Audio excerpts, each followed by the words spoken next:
Community conversation, well, actually it started with an idea I had called Change the Perception, which after Trayvon Martin was murdered, I was just very frustrated at how the perception of men of color were portrayed in the media and on television, and I think that has a whole lot to do with how people respond. After the police shootings in July of last year, I think we were all just, we were about to boil over. And I didn't know what else to do, so I literally went on Facebook and posted, I want to have a meeting next Monday. I don't know where it's going to be, and I tagged a lot of people that had buildings. It's sort of been building up around the country, and we'd all been getting really uncomfortable and kind of staying on Facebook and having that conversation. And you said, y'all, we have to get off of Facebook and have this conversation face to face. And I just told people to show up. And people didn't know what they were coming to, and 200 people showed up, which tells you that, people were hurting and people needed to talk.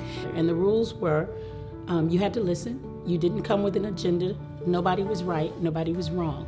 This was going to be peaceful, respectful conversation to get to know one another, not to prove a point or push an agenda. And when you're in the room, you are Mike and Joe and Bob. You're not senator or mayor or attorney or candidate. You are neighbors and getting to know one another.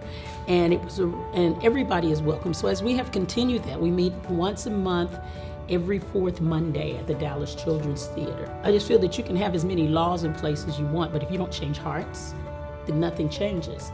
So I think it's so important to have these conversations and people are able to answer and agree to disagree. You don't have to come in and it all doesn't end in kumbaya and everybody doesn't leave all wonderful and happy, but they always leave with someone else's perspective.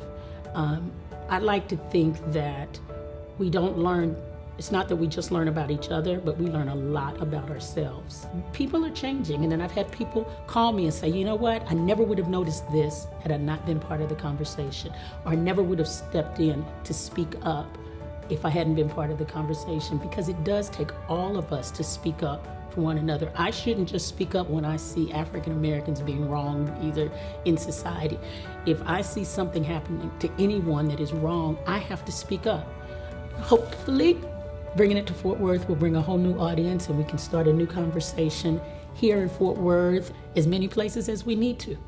We like to say we're changing the world one conversation at a time.